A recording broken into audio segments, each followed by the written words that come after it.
If you like bread pudding, this pretzel bread pudding is absolutely for you. Welcome to Disney Dishes, where I'm making the most popular snacks and dishes around Walt Disney World. Today we are in Epcot in Germany making pretzel bread pudding.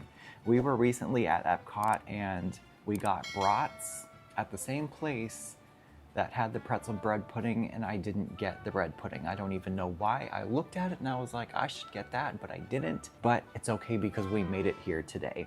The recipe is in the description and you guys are definitely going to want to try this. So let's make it.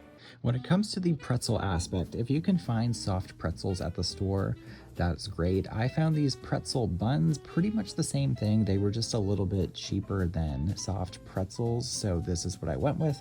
And we're gonna cut these into cubes. So you wanna make sure they're like 1 to 1.5 inch chunks because you want them to maintain their shape and soak up a lot of custard. So we're gonna get these cut up and then you need to let these dry. So you can put them on a sheet pan and leave them at room temp for a few hours, or if you wanna expedite that process, you can put them in the oven at about 300 degrees for 15-ish minutes, and they should just be really, really dry, which you'll feel them and see that they're dry. So once that's good, let them cool.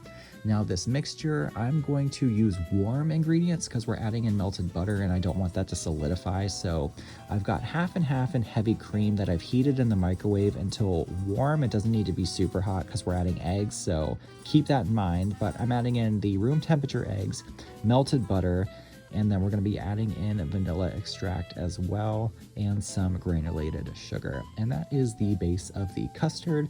Very, very simple. You can add in spices or other flavorings if you want. I'm just keeping it simple here because I love simplicity in bread pudding. I don't think it needs a ton of extra stuff. So once that's all mixed together, we're gonna add in our dried pretzel cubes into an 8x8 inch dish. And that dish is going to be inside a deep 9x13 because we will be baking this in a water bath.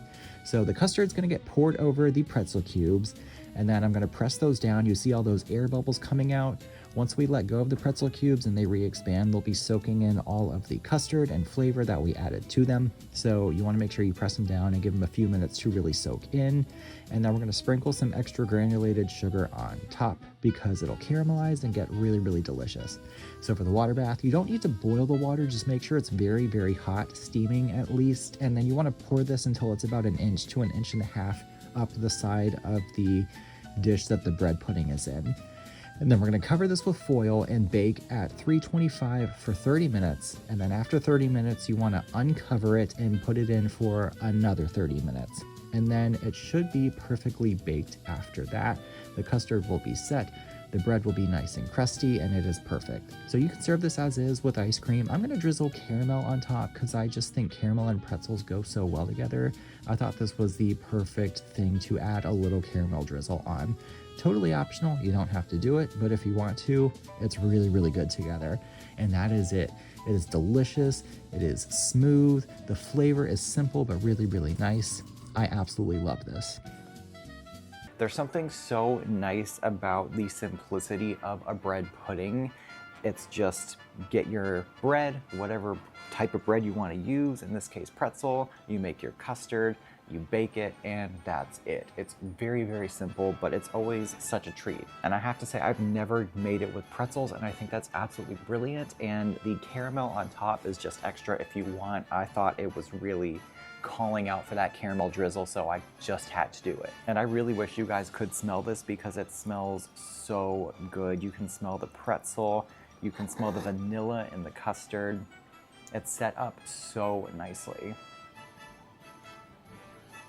Oh yeah, that's a winner right there, folks.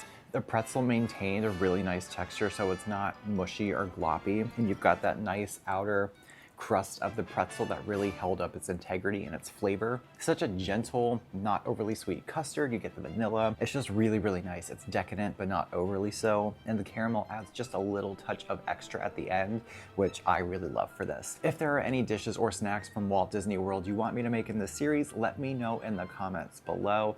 If you didn't see any of the Magic Kingdom recipes we just finished up, make sure you go check those out.